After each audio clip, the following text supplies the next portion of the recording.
تحليل دقة بالدقة لماتش المغرب والسعودية، سكتيوي خلاها نايضة.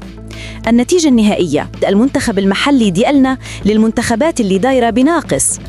دخلنا للماتش وإحنا عارفين باللي عنا 48 ساعة ديال الراحة أقل من الخصم، وزيد عليها كان لعبوا ضد المنتخب الأول ديال السعودية وبقيادة المدرب الكبير رينارد اللي كيعرف الملاعب الأفريقية مزيان. الشوط الأول البركاوي عطاهم الضوء الأحمر.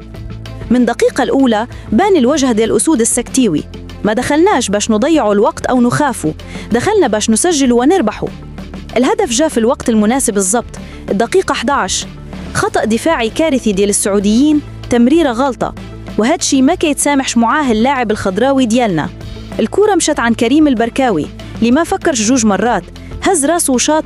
هدف نظيف بحال الخدمة اللي دارها السكتيوي مع هالدراري، انضباط وفعالية.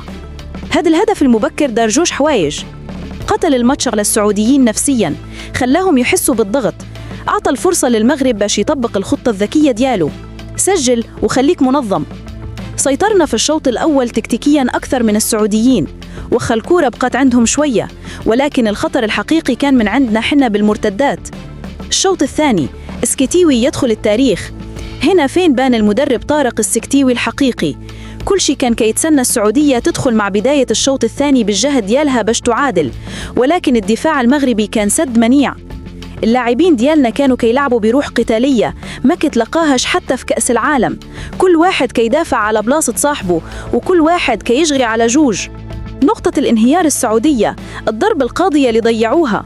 في الدقيقة 69 جات اللحظة اللي كان ممكن تغير كل شيء، ركلة جزاء للسعودية.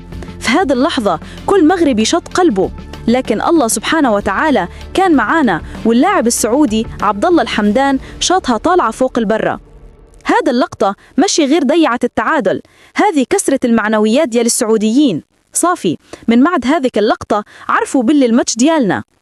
المدرب رينارد حاول يدير التغييرات، دخل الدوسري والوراقي، ولكن صافي الوقت فات والمغرب كان منظم أكثر من أي وقت مضى.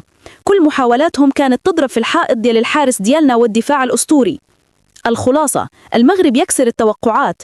هذا الماتش كان يهدر على العزيمة والجودة المحلية.